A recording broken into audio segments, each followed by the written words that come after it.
মহাস্থানগড় বাংলাদেশের একটি অন্যতম প্রাচীন নিদর্শন।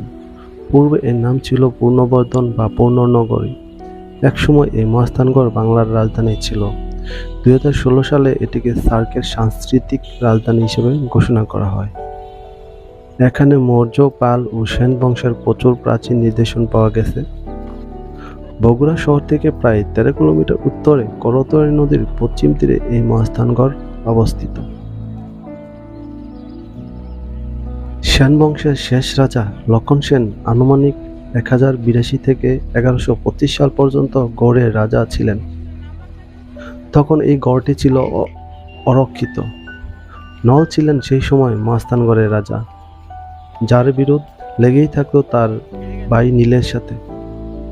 ঠিক সেই সময় ভারত থেকে এক অভিশাপপ্রাপ্ত ব্রাহ্মণ এখানে তার পাপের প্রায়শ্চিত্ত করতে আসেন।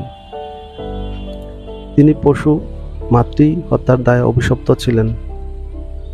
পরবর্তীতে তিনি এই দুই ভাইয়ের বিরোধের অবসান ঘটান এবং ষড়যন্ত্র করে সেখানকার রাজা হয়ে যান। এই ব্রাহ্মণের নাম ছিল রাম, তাই তিনি ইতিহাসে পরশুরাম নামে পরিচিত। আনুমানিক 1220 সালে হযরত শাহ সুলতান মাইসাওয়ার ফকিরের সাথে যুদ্ধ হয়। সে যুদ্ধে পরশুরাম নিহত হন। বেহুলার বাসরঘর।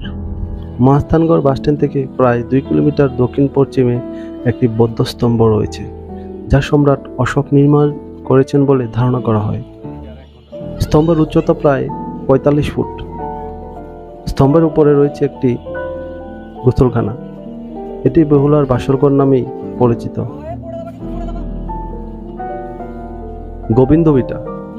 মহাস্থানগড় জাদুঘরের ঠিক সামনে গোবিন্দভিটা অবস্থিত। গোবিন্দভিটা একটি খননকৃত প্রত্নতাত্ত্বিক স্থল।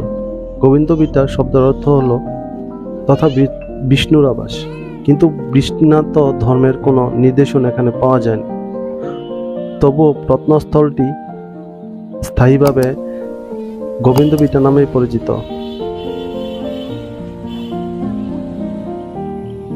কালের আবর্তনে পূর্ণনগরের নাম হয়েছে মহাস্থানগড়।